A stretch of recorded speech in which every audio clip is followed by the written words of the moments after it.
এই না না গ্লাস আনছে গ্লাস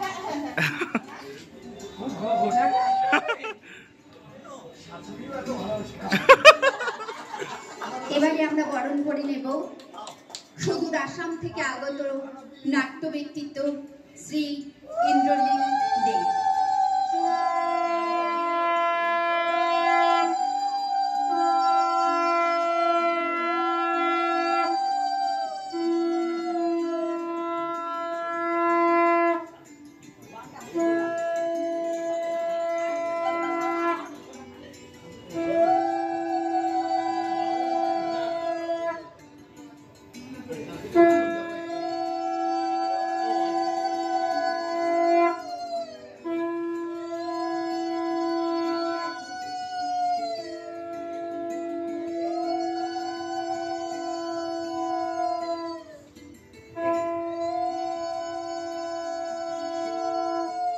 এবারে বরণ করে নেব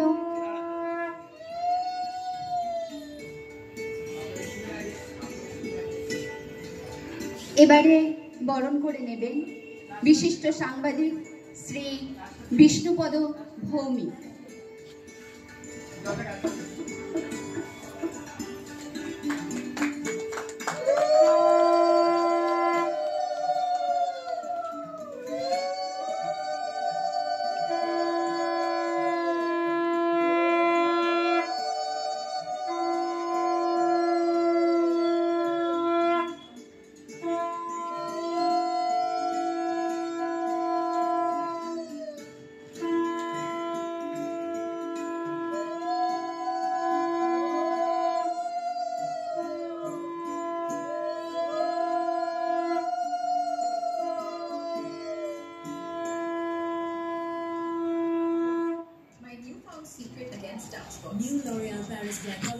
এবারে কৃষ্ণনগর থেকে এসেছেন ইতিহাস নাট্যের বিষ্ণু সুমন গোস্বামী।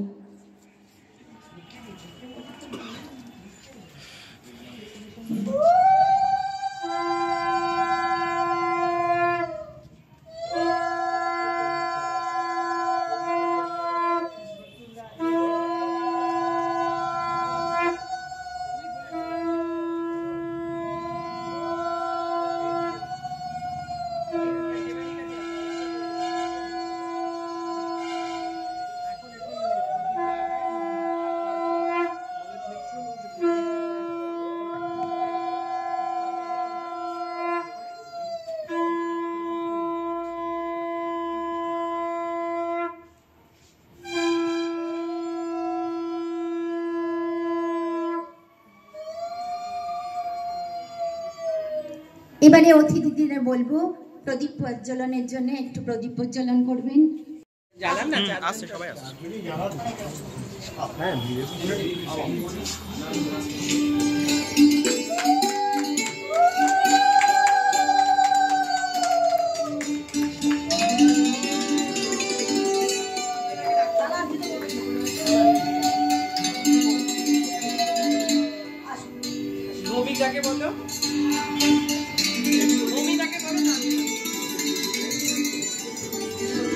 বিষ্ণুপদ ভৌমিক শ্রী মনোজ মিত্রের প্রতিকৃতিতে মাল্যদান করছেন। শ্রীমতী ত্রিপুরারী শর্মার প্রতিকৃতিতে পুষ্পার্ঘ প্রদান করলেন। আসামের রেজ থিয়েটারের নির্দেশক মাল্যদান পুষ্প প্রদান করছেন প্রতিকৃতিতে।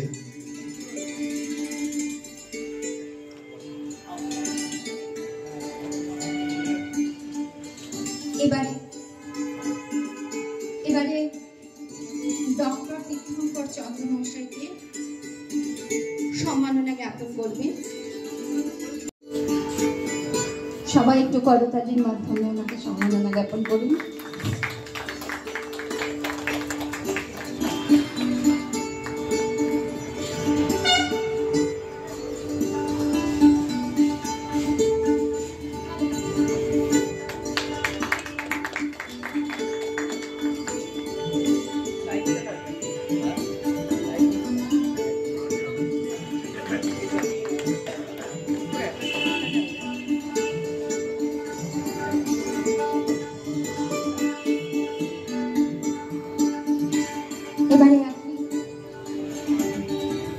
এবারে ডেকে নেব আসাম থেকে আগত নাট্য ব্যক্তিত্ব শ্রী ইন্দ্রনীল দে মহাশয়কে। ওনাকে সম্মাননা জ্ঞাপন করবেন বিশিষ্ট নাট্য নির্দেশক সুমন গোস্বামী। সুমন গোস্বামী।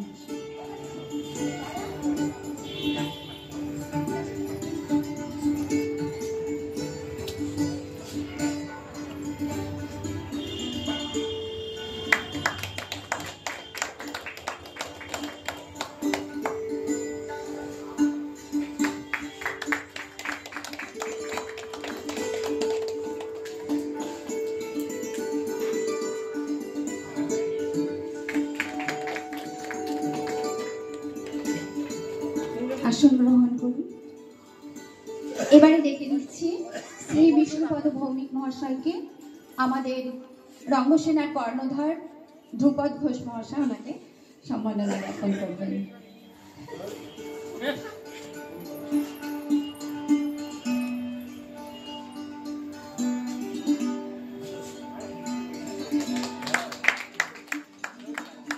তাকায়ও না। হ্যাঁ,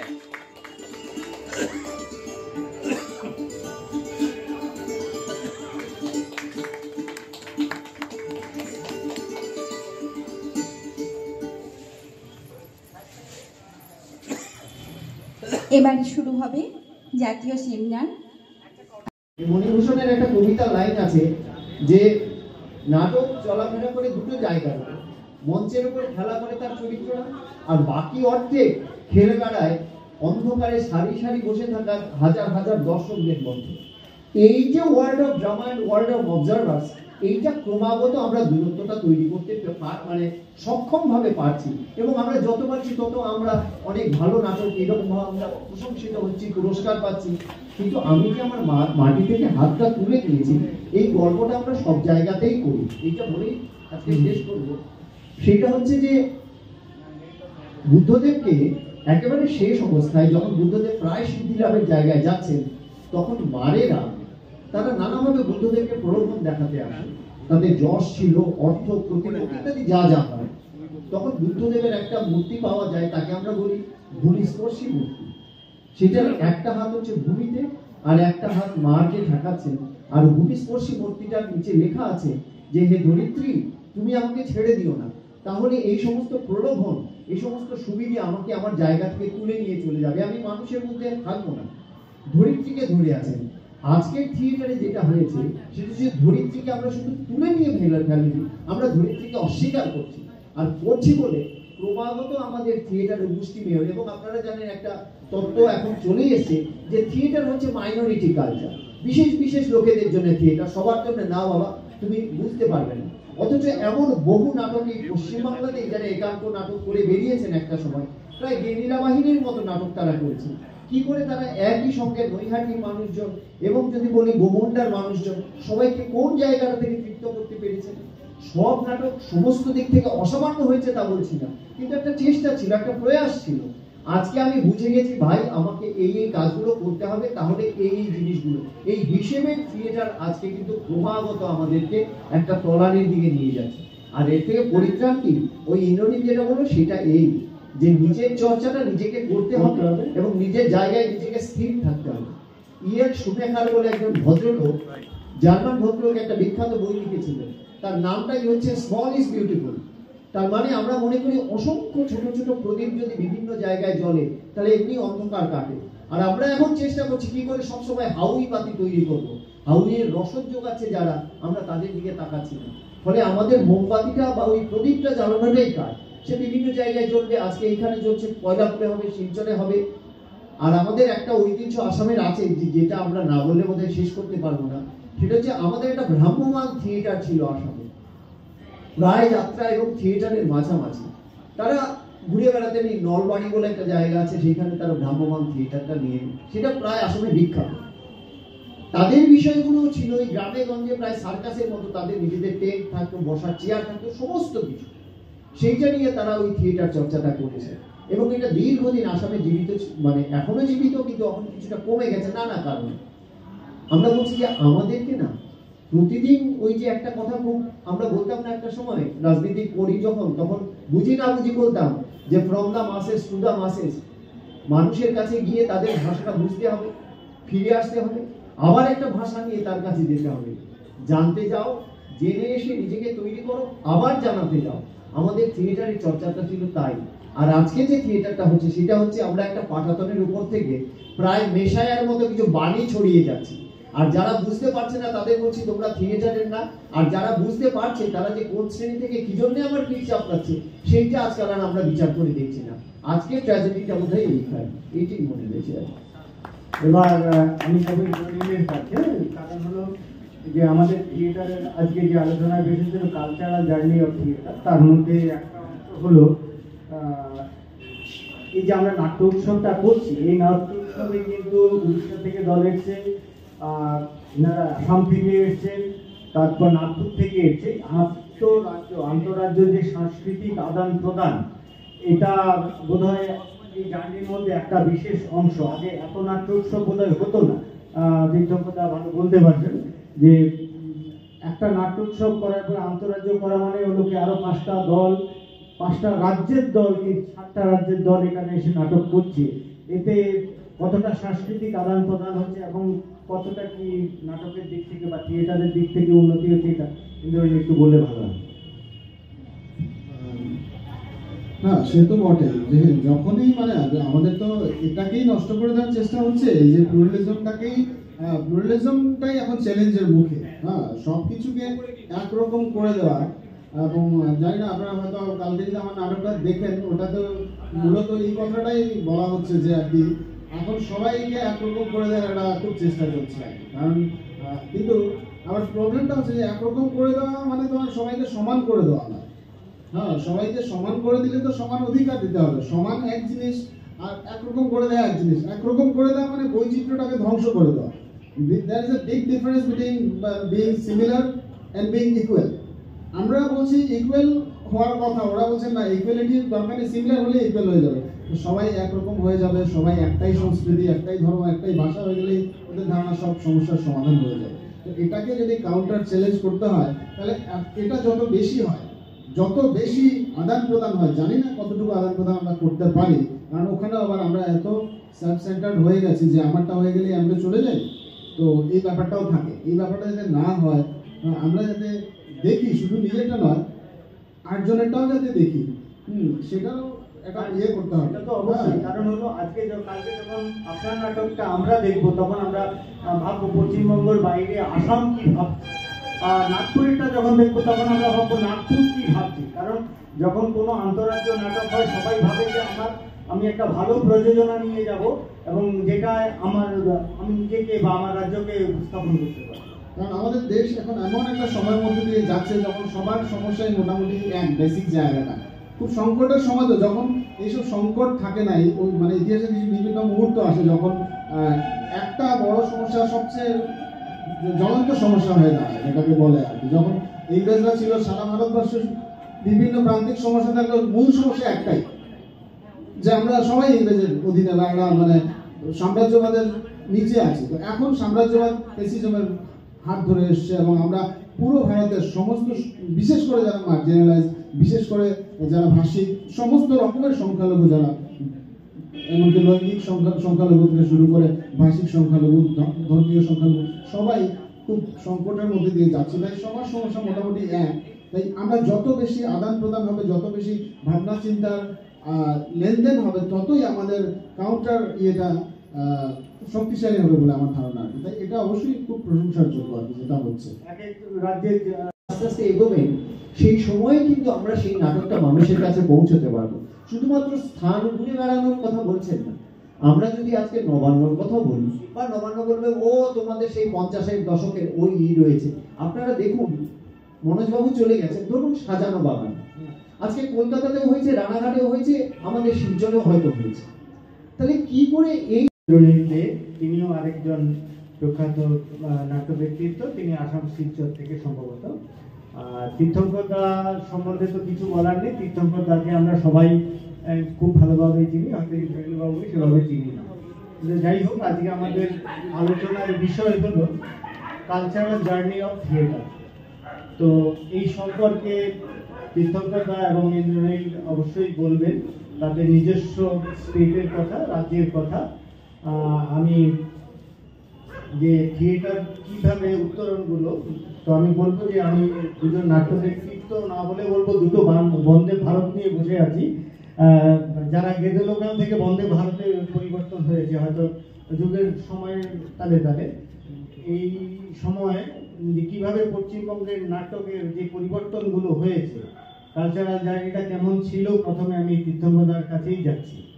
উনি পশ্চিমবঙ্গের নাটকের যে বিবর্তন শুরু থেকে আজকে কি অবস্থায় কিভাবে কি করছে সেটা সম্বন্ধে সামান্য যদি প্রথমে আলোকপাত করেন, তারপর আমি ইন্দ্রনীলের কাছে যাবো আসাম।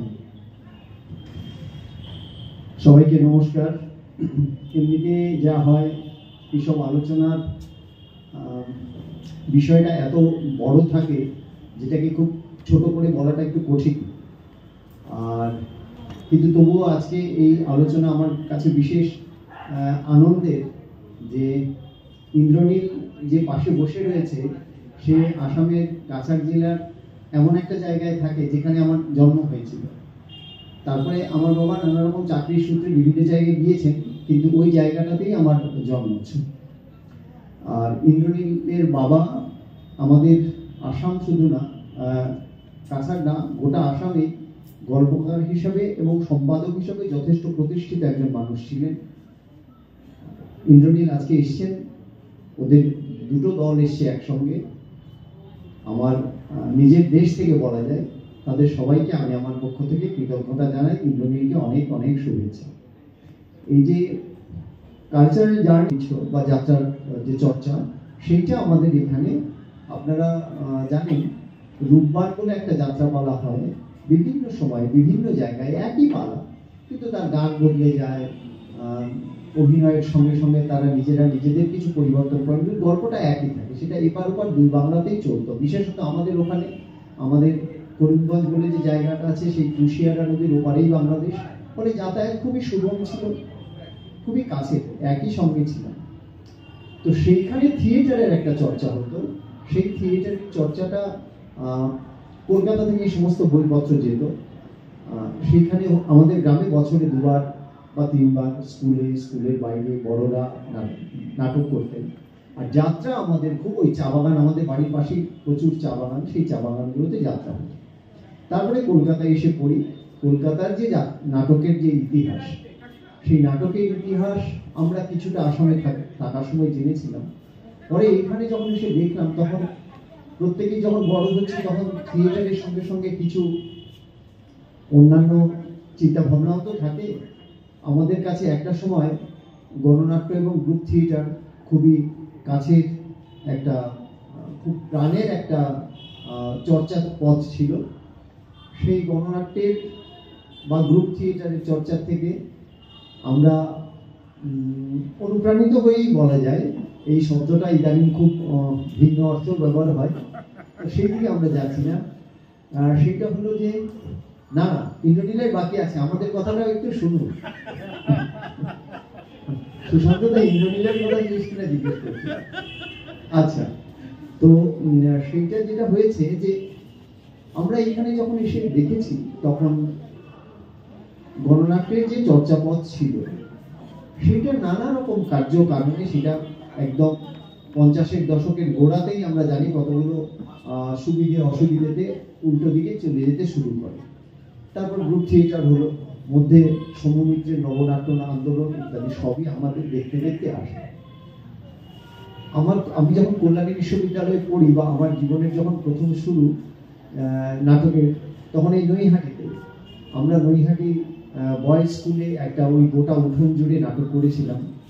সেই সব আমাদের চর্চার একটা প্রাথমিক পর্ব বলা যেতে পারে।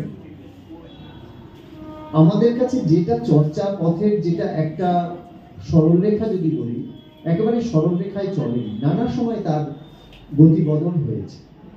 এই গতিবদলগুলো আমরা কিরকম দেখছি, শেষ পর্যন্ত কোন জায়গাটায় গিয়ে দাঁড়িয়েছে, সেইটা আমাদের কাছে খুব একটা সুখকর বলে মনে হয়নি। তো সুখ-দুঃখকে সাথে নিয়ে ট্রেন চলবে। আমরা কেন বন্দে ভারত হয়ে গেলাম, বা কেন বন্দে ভারত হওয়াটাকে নিজের মুখ্য মনে করছি? যে ট্রেন সব স্টেশনে থামে না, যে ট্রেন সবার জন্য নয়, নাটকটা কি সেরকম হয়ে যাচ্ছে না? সেটাই তীর্থঙ্করদা বলেছেন। তো তীর্থঙ্করদা এটাকে একটা পলিটিক্যাল জায়গা থেকে বলছেন, পলিটিক্যাল জায়গার বাইরে তো কোনো কথা হয় না। তবুও দেখুন হচ্ছেটা কি, এর কিছু আরো কিছু কার্যকারণ আছে। তো সবকিছু তো এই বিরাট বড় ব্যাপার নিয়ে ছোট্ট করে বলা যায় না। যেমন আমি এখানে যখন এই লাইটের অ্যাডজাস্টমেন্টটা হচ্ছিল, তো ডিএমএক্স গুলো ওরা অ্যাডজাস্ট করছে, লাইটের প্যারামিটার গুলো ঠিক করছে। তো আমার মনে হলো যে আমি যখন নাটক করতে শুরু করেছিলাম তখন আমাদের ডিমার গুলো থাকতো এরকম টানা ডিমার। তো এর আগে ছিল জলের মধ্যে একটা ডিমার চালানো হতো, তখন থেকে শুরু আমাদের। তো সেটা কিন্তু অনেক অনিশ্চয়তা ছিল, কখনো জ্বলবে কখনো ডিম হবে, ডিম করতে করতে গিয়ে আবার ওটা ফিউজ হয়ে যেতে পারে। তো হ্যাঁ, তো এই অনিশ্চয়তাটুকু আমাদের নাটকে ছিল। এখন অনেকটাই নিশ্চিত, একবার সেট হয়ে গেলে সব প্যারামিটার, আর কোনো চিন্তা নেই, আগে থেকেই সেট করে দেওয়া। হ্যাঁ, তো আমরা কি নিশ্চিন্ত পরিবেশটুকু চেয়েছিলাম? আমাদের জীবন তো নিশ্চিত নয়, আমাদের জীবন তো অনিশ্চিতের ভরা। তো নাটক যদি জীবনের সংগ্রামের যদি ছবি সেখানে থাকে, তাহলে সেই অনিশ্চিতটুকু সাথে নিয়েই আমরা চলতে চেয়েছিলাম। কারণ আমরা জেনেছি নাটক একটা সংগ্রাম, সেই সংগ্রামে কোনো এসি রুমের কথা ছিল না, সেখানে ঘামতে ঘামতে নাটক দেখেছি, ঘামতে ঘামতে নাটক করেছি। ডিমার জ্বলবে কিনা জানি না, যে আপনার ট্যাংস্টনের ফিলামেন্ট লাগানো লাইটটার মধ্যে আমরা ইয়েটা অ্যাডজাস্ট করেছি, তার জোনটা অ্যাডজাস্ট করেছি, সেটা আর চেঞ্জ করতে পারবো না। এইসব ছিল জীবনের সমস্ত প্রতিকূলতাগুলো এইগুলোর মধ্যে প্রতিফলিত হতো। সেখান থেকে আমরা যে এত নিশ্চিত একটা পরিবেশের মধ্যে নাটককে ধীরে ধীরে নিয়ে যাচ্ছি। তীর্থঙ্করদা বলেছেন ওই যে কিভাবে গণনাট্য তো খুব সম্ভবত, আমি যদি ভুল না বলে থাকি, 1943 সনে ভারত যখন স্বাধীন হচ্ছে তখনই হলো। তো তখন থেকে কি হলো, বাংলা নাটকের শুরুটা হয়েছিল আবার একটা কি বলে পেশাদারি জায়গা থেকে। সেই নিবেদক নিজেই শুরুই করেছিলেন পেশাদারি জায়গা থেকে, তারপরে শিশির কুমার এদের হাত ধরে বাংলা নাটকটা পেশাদারি ভাব নিয়ে মধ্যবিত্তের একটা জিনিস। বাংলা নাটক চিরকালই মধ্যবিত্তের হাতেই ছিল, এবং তার একটা পেশাদারি হওয়ার ইচ্ছে ছিল সবসময়, কারণ সে তার অনুপ্রেরণা নিয়েছে ইউরোপিয়ান পেশাদারি নাটক থেকে। তারপরে যখন ভুল বললাম বলবেন, হ্যাঁ কথা ধরেই বলছি যে বিপদটা ইন্দ্রনীল দেখতে পাচ্ছে, তো থিয়েটারও কি আমরা এই বিপদ দেখতে পাচ্ছি? হ্যাঁ, সেটাতে আসছি বা আসবো কিনা জানি না। তো কথা হচ্ছে কি, এই আমরা দেখলাম যে গণনাট্য এলো, গ্রুপ থিয়েটার এলো, নাটক পেশাদারি লোকের হাত থেকে অপেশাদারি লোকের হাতে গেল, তারপর বাদল বাবু এলেন। এই যে 70-এর দশকে বাংলা নাটক ইউরোপের সঠিক জায়গা থেকে অনুপ্রেরণা নিয়েছিল, ব্রেক্স থেকে নিয়েছে, তারপর আপনার এই কি বলে এই যে enemy of the পিপলের writer Ibsen থেকে নিয়েছে, অগাস্ট বয়েলের যেমন ধরুন থিয়েটার অফ দ্য অপ্রেস থেকে নিয়েছে, তারপর বাদল বাবু নিজেই ইংল্যান্ডে গিয়ে আপনার ঘটস্কির theatre towards the poor people, হ্যাঁ, এখান থেকে অনুপ্রেরণা নিয়েছেন। এই জিনিসগুলো আজকে যখন এত বেশি আরো বেশি রেলেভেন্ট, আজকে ফোরাম থিয়েটারের দরকার, আমরা করছি না। আমি কিন্তু এখানে নিজেকে নিয়ে বলছি, আমি কোনো কারোর দিকে আঙ্গুল তুলতে চাই না, কারণ আমি নিজে এর শিকার। আমি ওই যে সুমন বলেছে না, গোলাম হয়েও আমি গেয়ে রাখলাম, তো আমি কিন্তু গোলামই। আমি যারা এখানে গান গাইছি, আমি গোলাম হিসেবেই গাইছি, আমি এই সিস্টেমের গোলাম হয়ে গেছি। আমিও যে নাটক করি সেখানে এখন এলইডি পার্ট আর এগুলো না হলে আমি বলবো না আমার লাইটিংটা ঠিক হচ্ছে না।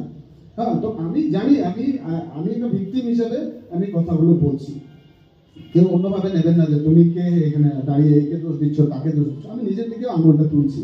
তো কথা হচ্ছে আজকে যখন তীর্থঙ্করদা বুঝিয়ে বলছেন যে আমরা কিরকম একটা পরিস্থিতির মধ্যে দিয়ে যাচ্ছি, যখন শ্বাস নেওয়ার জায়গাটুকু পরিসরটুকু কমে আসছে, তখন যখন এই ফোরাম থিয়েটার আমাদের অস্ত্র হতে পারত, যখন লেজিসলেটিভ থিয়েটার আমাদের অস্ত্র হতে পারত, যখন ইনভিজিবল থিয়েটার আমাদের অস্ত্র হতে পারত, যখন বাদল বাবুর থার্ড থিয়েটার আমাদের অস্ত্র হতে পারত, তখন সেরা মেধাগুলো কেন নাটককে একটা ওই নিশ্চিত পরিসরে নিয়ে যেতে চাইছে, একটা নিরাপত্তার মধ্যে নিয়ে যেতে চাইছে, যেখানে সেই নিরাপত্তাটুকু দেবে কেন্দ্রীয় সরকারের অনুদান, এবং বলা হবে যে নাটকের তো ভাই অনেক খরচাপাতি আছে। তো নাটকের তো ভাই অনেক খরচাপাতি আছে, সিনেমার তো ভাই অনেক খরচাপাতি আছে বলে সত্যজিৎ রায় যদি যখন রাজ কাপুর সত্যজিৎ রায়কে বলেছিলেন যে আপনি এই যে গুপিকাইন বাঘাবান সিনেমাটা আমি প্রডিউস করছি, আপনি কালারে করুন, হিন্দিতে করুন, সর্বভারতীয় দর্শক পাবে, তখন সত্যজিৎবাবু করতে পারতেন, বলতে পারতেন ভাই সিনেমার অনেক খরচাপাতি আছে, আমি পথের পাশে দুটো গান ঢুকিয়ে দিই আর আমি চলে যাই বোম্বে গিয়ে আমি এই আপনার গুপি গান বাঘা গান করে ফেলি। এই যে কম্প্রোমাইজ না করার জায়গাটা, সেটা নাটকেও ছিল। হারালো কেন? আমরা কাদের সঙ্গে লড়াই করছি? কারণ এই সব কিছু শুরু, যদি এগুলাকে কম্পিউটারাইজ মানে কম্পার্টমেন্টালি করা যায় না যে সেদিন থেকে এই হলো, কিন্তু যখন থেকে এই খোলা বাজারটা এসছে 1992 পর থেকে আমরা দেখেছি যা হচ্ছে। আজকে যে থিয়েটার যেখানে এসে দাঁড়িয়েছে সেটা হচ্ছে ওই জায়গা থেকেই আমরা সরল জায়গাটা টানতে পারি। কারণ এই যে আলোর ব্যবহার, নাটকে ক্রমশ গিমিক সর্বস্বতা আছে, বাহ্যিক একটা চমক সৃষ্টি করার ব্যাপার, সেই মাটির গন্ধটা থাকছে না। কেন থাকছে না? কারণ আমাদের কোন জায়গায় লড়াইটা করতেছে, আমরা যন্ত্র নির্ভর হয়ে কেন আমাদের লড়াইটা করতেছে ভেতরের সঙ্গে। কারণ এই যে যাদেরকে নিয়ে নাটক করবো, যারা আমাদের থেকে ছোট, যেমন আমি এক সময় ছোট ছিলাম, আমাকে কেউ হাত ধরে নাটকে এনেছে। আজকে আমি যাদেরকে আনছি তারা কি প্রথমে বুঝে আসবে? বুঝে আসবে না। আজকে তীর্থঙ্করদা যখন একটা নাটকে সমাজ বদলের কথা বলছেন, তিনি যখন 15-16 বছরের ছেলেকে নাটকে আনছেন, তারা কি সমাজ বদল বোঝে না।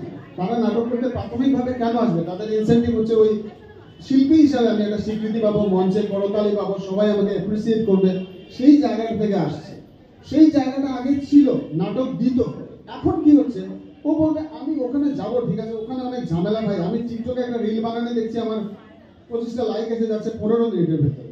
আমি ওখানে তীর্থঙ্করদার সঙ্গে নাটক করতে যাই, জানি না কোনো সময় হয়তো 25 জন দর্শক নাও হতে পারে, হলেও আমাকে ক্ল্যাপ দেয় না, তীর্থঙ্কর তাকে দেয়, আমি তো বুঝি না।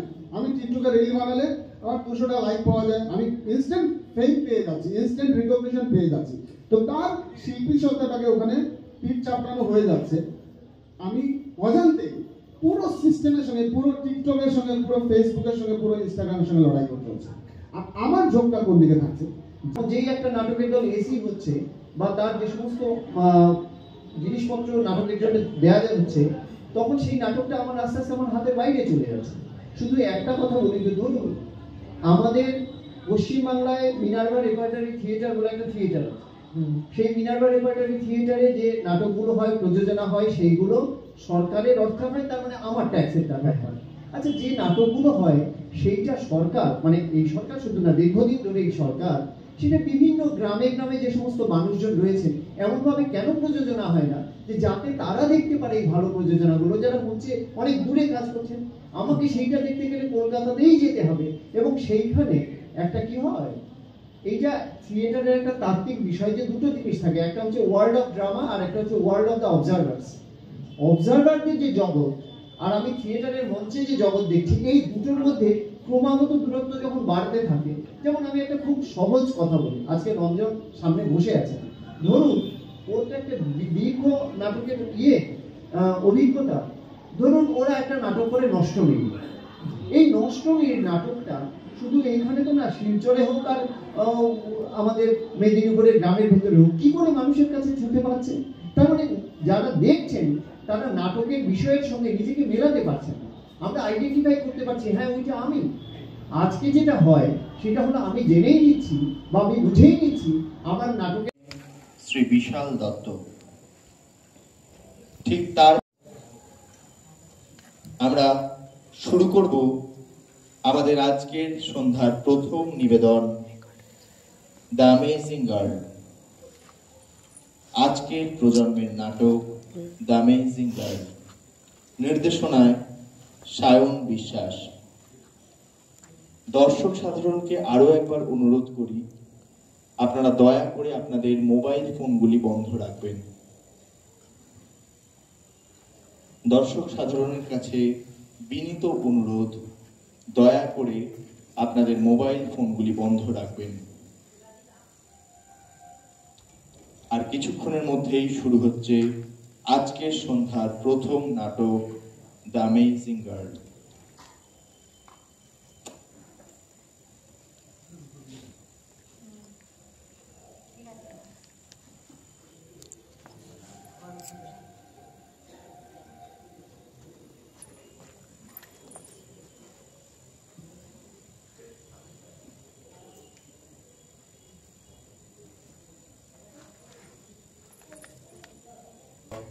যা রঙ্গসেনার তৃতীয় জাতীয় নাট্য উৎসব। এই নাট্য উৎসব শুরু হয়েছে গত 1 ফেব্রুয়ারিতে যা শেষ হবে আগামীকাল অর্থাৎ 7ই ফেব্রুয়ারি। আমরা এই উৎসব উৎসর্গ করেছি শ্রীমতী ত্রিপুরারী শর্মা এবং শ্রী মনোজ মিত্র মহাশয়কে।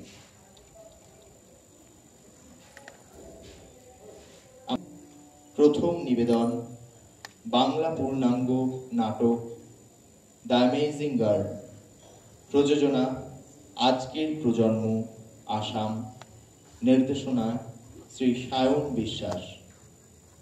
ঠিক তারপর অর্থাৎ মুক্ত মঞ্চে থাকছে একক কথক নৃত্য নিবেদনে শ্রী বিশাল দত্ত, এবং আজকের সন্ধ্যার শেষ নাটক থাকবে বাংলা পূর্ণাঙ্গ 1084 মা, কৃষ্ণনগর থিয়াস প্রযোজিত নাটক 1084 মা।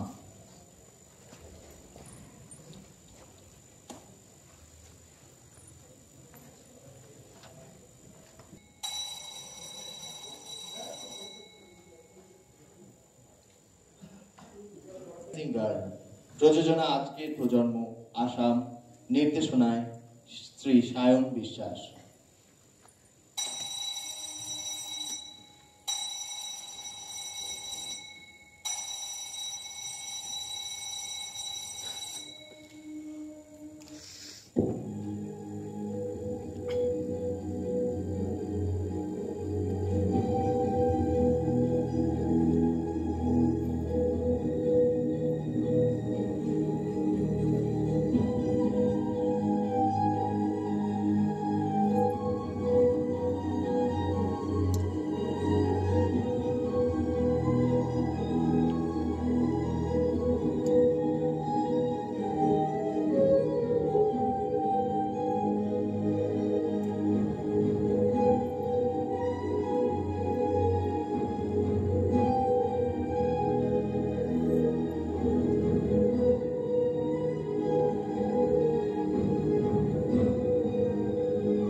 আমি কিছু একটা ম্যানেজ করে নেব।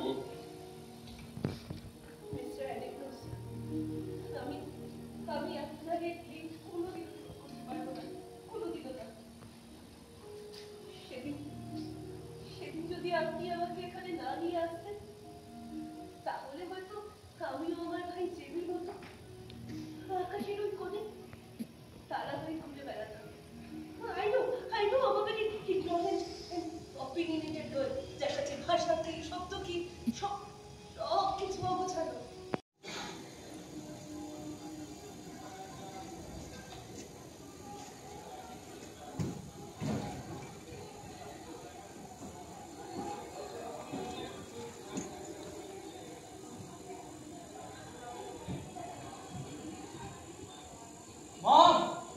Mom, I think there she is.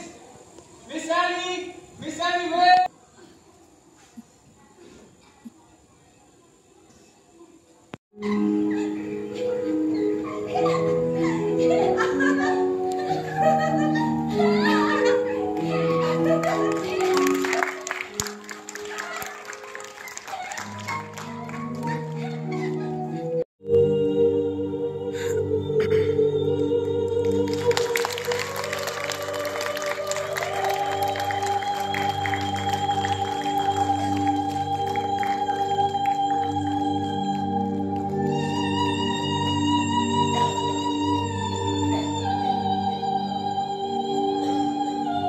একটি মন ভারাক্রান্ত করা প্রযোজনার সাক্ষী থাকলাম আমরা। ধন্যবাদ জানাই আজকের প্রজন্মকে।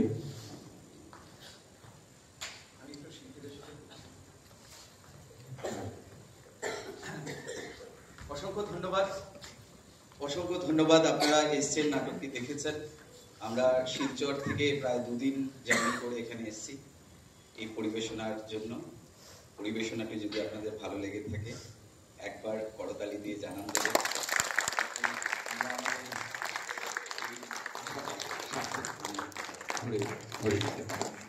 আমি একটু শিল্পীদের সঙ্গে পরিচয় করিয়ে দিচ্ছি।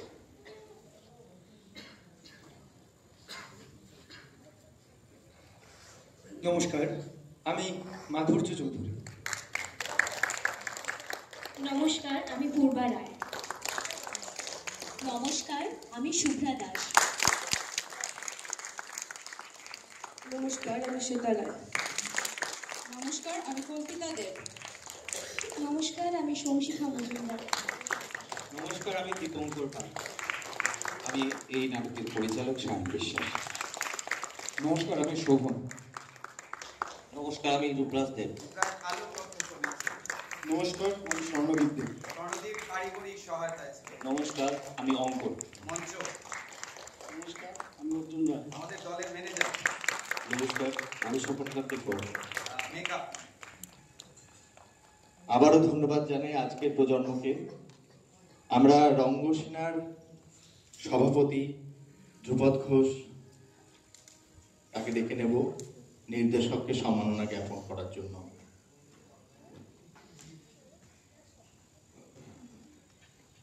সায়নদাকে একটু বলবে এগিয়ে আসবার জন্য। আমি গোটা দলের পক্ষ থেকে এই সম্মাননা গ্রহণ করছি। একটু যদি সকলে কাজের সামনে চলে আসে তাহলে পরে নাচের জন্য প্রস্তুতি নিতে পারবে। একটু সকলের সামনে চলে আসুক কাজের।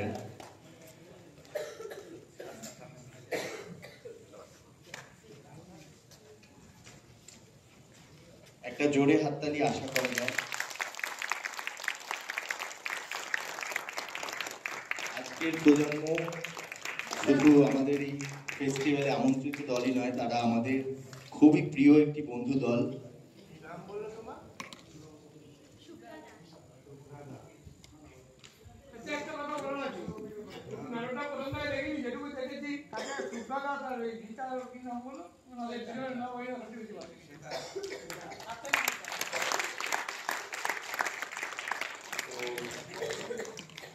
আমি আমাদের কর্ণধারের হাতে মাইক্রোফোন তুলে দিচ্ছি। আমাদের সখ্যতা আজকের প্রজন্মের সাথে বেশ খানিকটা গভীর। আমরা প্রতি বছর যাই এবং ওরা এই বছর প্রথম এলো, কিন্তু আমরা ওদেরকে অনুরোধ জানাবো যে এই সখ্যতা যে হৃদয়ের কপাট আমরা খুলে দিয়েছি ওরা খুলে দিয়েছে, আমরাও খুলে দিয়েছি। তো ফলে যেন প্রতি বছর রঙ্গোৎসবে সায়নরা অবশ্যই রঙ্গসেনার উৎসবে আসে। আমরা তো আমন্ত্রণ জানাবো, কিন্তু আমন্ত্রণ গ্রহণ করা ওদের উপর ডিপেন্ড করছে। But I will request them কি তোমরা অলওয়েজ আসবে। আর আমরা যখন মেঘমালা করতে গেছিলাম, তো যে মানুষটি আমাদের সবচেয়ে বেশি হেল্প করেছিল, সবাই হেল্প করেছিল, তো সেই মানুষটিকে আমরা একটা ছোট্ট উপহার তুলে দিতে চাই। আমরা একটু অঙ্কনকে, ঠিক নাম বলেছি আমি, অঙ্কনকে একটু রেখে দিচ্ছি, একটা স্মল টোকেন অফ লাভ। আমাদের নির্দেশক মুভি অঙ্কনের হাতে তুলে দেব।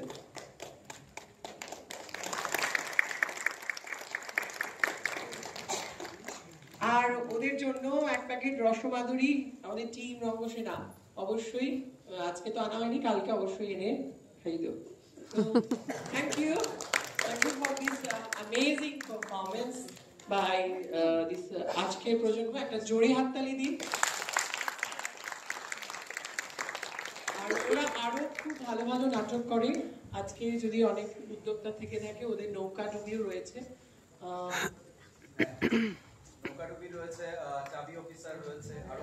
ওরা ভীষণ ভালো ভালো নাটক করে। হ্যাঁ, এটা দিস ইজ কঠিন একটা প্রোডাকশন। কিন্তু সায়ন আমাকে এটা বললো, আমি আমার চয়েস ছিল নৌকা ডুবি, কিন্তু ও যখন বললো যে অ্যামেজিং গান, আমি আর ওর সাথে কোনো আর্গুমেন্টে যাইনি। It's okay, fine. তো নেক্সট টাইম যখন আবার আসবে, আমরা নৌকা ডুবিটাও দেখার। আমাদের নৌকা ডুবিতে মিউজিক করেছে দোহারের সুদীপ্ত চক্রবর্তী, সেও নাটকটি দেখতে এসেছে। অবশ্যই আমরা নৌকা ডুবি দেখতে যাই। আমরা চেষ্টা করবো নৌকা ডুবি। Thank you so much.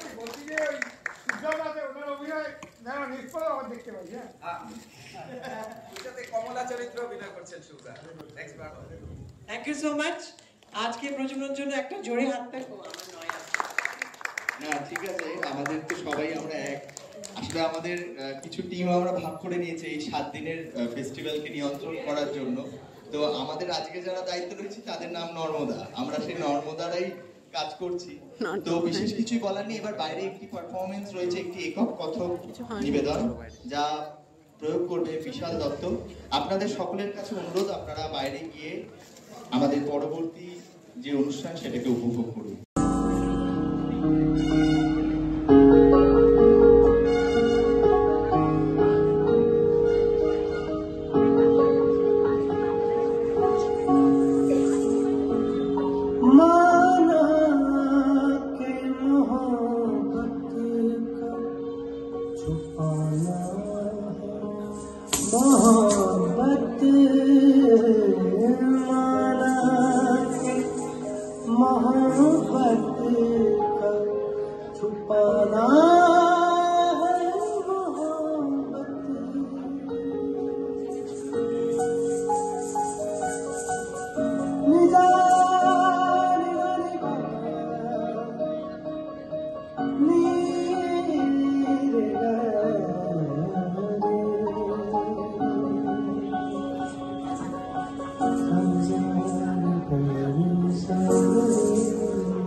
অসাধারণ পারফরমেন্স, খুব সুন্দর খুব সুন্দর খুব সুন্দর। শ্রী বিশাল দত্তকে সম্মাননা জ্ঞাপন করবেন বিশিষ্ট অভিনেতা বাবলু চৌধুরী মহাশয়কে স্টেজে রেখে দেব। শ্রী বিশাল দত্তকে সম্মাননা জ্ঞাপন করবেন।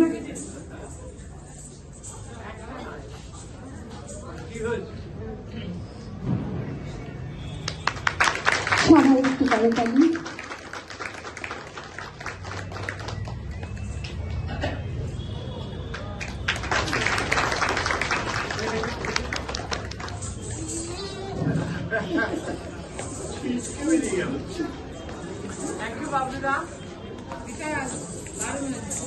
খুব ভালো। এবারে মূল মঞ্চে চলে যাব। কৃষ্ণনগর তিয়াসের ফেব্রুয়ারি এবং এই উৎসব শেষ হবে আগামীকাল 7ই ফেব্রুয়ারি।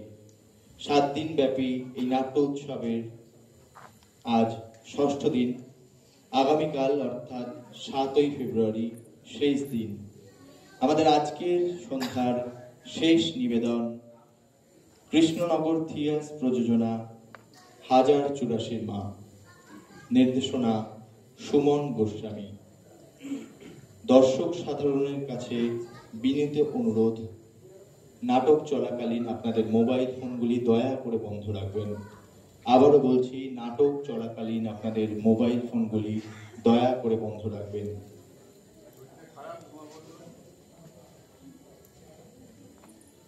শুরু হচ্ছে কৃষ্ণনগর থিয়েটার প্রযোজিত নাটক 1084 মা, নির্দেশনা সুমন গোস্বামী।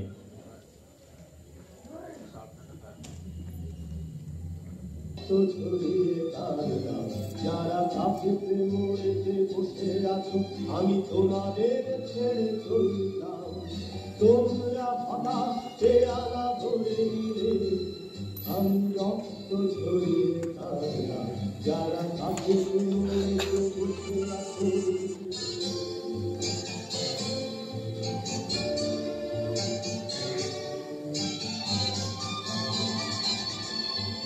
চার মিনারের ধোঁয়াতে বিমান পেয়ালা জমান ধোয়াতে ডালোর মোড়ে মোড়ে ঘুরে মুক্তির কথা।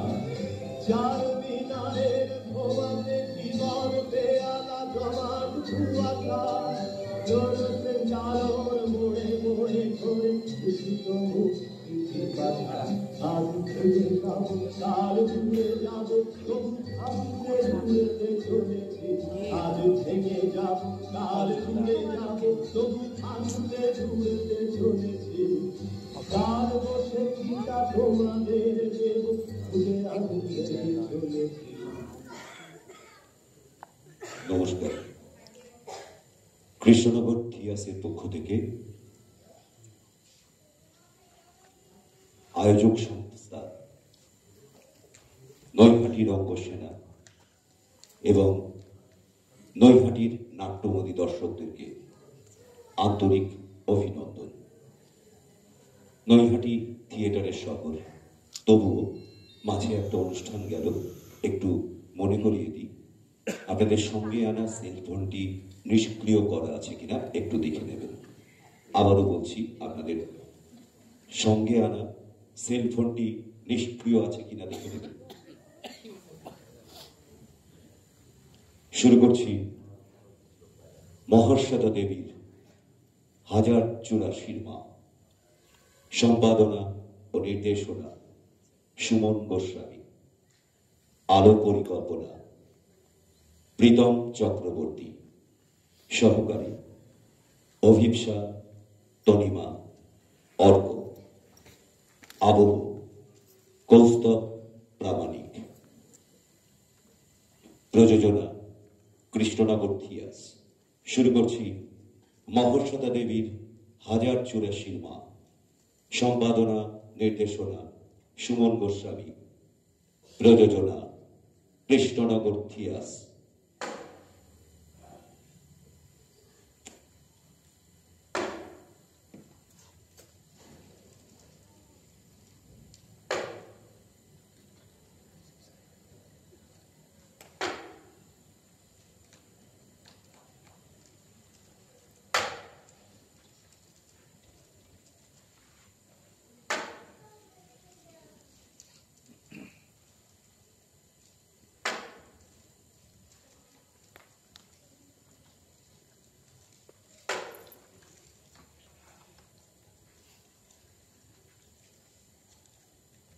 দ্বিতীয় দলে শোধনবাদের বিরুদ্ধে সংগ্রাম করে জনগণতান্ত্রিক বিপ্লবকে সফল করে তুলে ভারতবর্ষের পার্টিতে দীর্ঘদিন যাবৎ শোষণবাদের চিন্তাধারা বাসা বাঁধার ফলে সঠিক বিপ্লবী পার্টি আমরা গড়ে তুলতে পারি। এই শোধনবাদী চিন্তাধারার বিরুদ্ধে আপোষহীন সংগ্রাম করে সঠিক বিপ্লবী পার্টি গড়ে তোলায় আজ আমাদের প্রাথমিক কর্তব্য।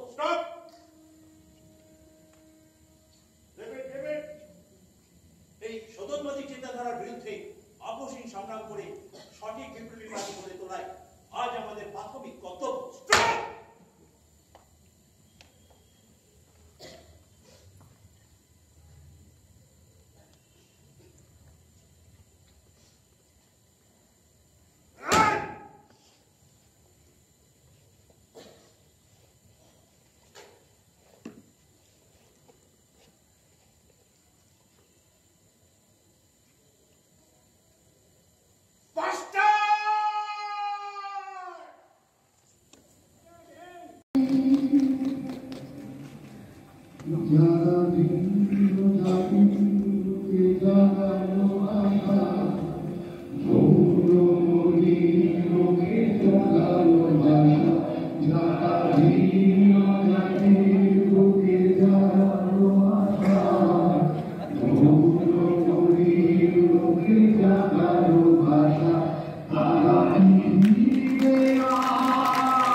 ধন্যবাদ জানাই কৃষ্ণনগর থিয়েটারকে। আমরা আগে সকলের সাথে একটু পরিচিত হয়ে নেব।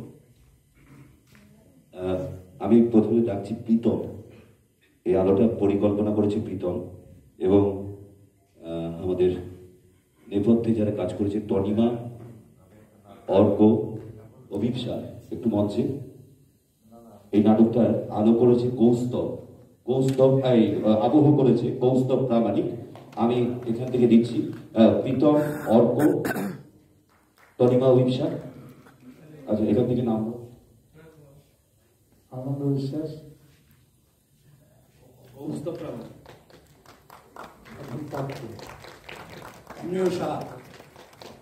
মৌসুমী গোস্বামী, রাজীব ঘোষ, সুমন গোস্বামী, অর্ণব চট্টোপাধ্যায়, শৈলী গোস্বামী, মাধবী বিশ্বাস, সুচিব্রতা বিশ্বাস, রাজীব দত্ত।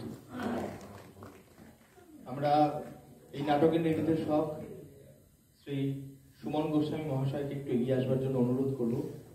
তাকে সম্মাননা জ্ঞাপন করবে আমাদের রঙ্গসেনার সদস্য শ্রী দিব্যেন্দু ভদ্র। দিব্যেন্দুকে ডেকে নিচ্ছি।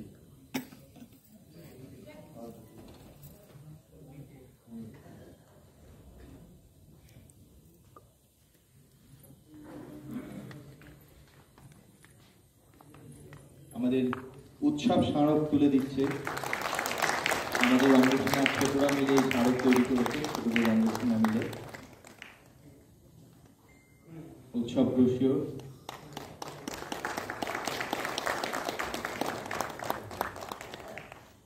আমি নির্দেশক মহাশয়কে অনুরোধ করব 2-4 কথা বলবার জন্য। নাটকের মধ্যে সব কথা হয়ে যায়, নাটকের পরে রীতি অনুযায়ী কিছু কথা না বললেই নয়। আসলে এই 1084 মা অনেকদিন ধরেই আমার ইচ্ছা ছিল, তো আরো অনেক কিছু রাখা যায়, কিন্তু আমরা যেহেতু আমাদের শোয়ের একটা টাইম থাকে, সেই জন্য ওইখানটা একটু বাধ্যবাধকতা থাকে সময়ের ক্ষেত্রে। নাটকটাকে আরো অনেক কিছু রাখা যায়, যতটুকু পেরেছি পুরো ঘটনাটাকে ধরার চেষ্টা করেছি। একটা কালজয়ী উপন্যাস, এবং সেই সময়ের আমাদের যারা বয়স্ক মানুষ রয়েছে তারা চোখের সামনে দেখেছেন। তো আমি এই নাটকে আমি শুধুমাত্র নিজস্ব কোনো কিছু করিনি। আমার যা করেছি আমি মহাশ্বেতা দেবীর পুরো তার গল্প থেকেই তার উপন্যাস সমস্ত কিছু করেছি। যদি ভালো লাগে আপনাদের, আর যদি কিছু আমাদের আজকে দিয়ে এটা 3 নম্বর শো হলো, এটা নতুন প্রযোজনা, আশা করি ভুল ত্রুটি অনেক কিছু থাকবে। আমরা কৃষ্ণনগরে একটি শো করি, এই মাসের বর্ধমানে একটি শো, আজকে 3য় শো। রঙ্গসেনা আমাদের বন্ধুদল ধ্রুপদ, দ্বীপ, এদের সঙ্গে আমাদের সারা বছরই যোগাযোগ থাকে। আর রঙ্গসেনার এই আয়োজন অসামান্য একটি আয়োজন। 7 দিন ধরে বাইরে ভেতরে এতগুলো প্রদেশের নাটক। রঙ্গসেনার পাশে থাকুন, থিয়েটারের পাশে থাকুন। সবাই ভালো থাকুন। ধন্যবাদ কৃষ্ণনগর থিয়েটারকে। আমরা 6ষ্ঠ দিনে ছিলাম। আগামীকাল আমাদের যা যা অনুষ্ঠান রয়েছে আমি একবার বলে দিই সকলকে। আগামীকাল অর্থাৎ 7ই ফেব্রুয়ারি আমাদের শেষ দিন, আমাদের রঙ্গসেনার 8ম রঙ্গোৎসবে, যা আমাদের 3য় জাতীয় নাট্য উৎসব, তার শেষ দিন। প্রথমেই বিকেল 5টায় থাকছে জাতীয় নাট্য সেমিনার। বক্তা হিসেবে থাকছেন শ্রী প্রদীপ ভট্টাচার্য, শ্রী অলোক মিশ্র এবং শ্রী সায়ন বিশ্বাস। এবং তারপরেই আমাদের একটি নাটক থাকছে, যেটি এবি3-এর প্রত্যাবর্তন, রেস থিয়েটার আশ্রমের প্রযোজনা এবি3-এর প্রত্যাবর্তন। এবং তারপর থাকছে মুক্তমঞ্চে মাউথ অর্গান বাদ্যসঙ্গীত, নিবেদনে শ্রী বিজয় রতন সাহা। এবং ঠিক কালকের শেষ নিবেদন রঙ্গসেনার একটি মজার নাটক দেবী হলেও বেবি, দেবী হলেই বেবি। এটি আমরা পূর্ণাঙ্গ রূপে আগামীকাল মঞ্চস্থ করব। সকলকে বলবো একটাই অনুরোধ, আগামীকাল আমাদের এই উৎসবের শেষ দিন, তাই আপনারা সকলে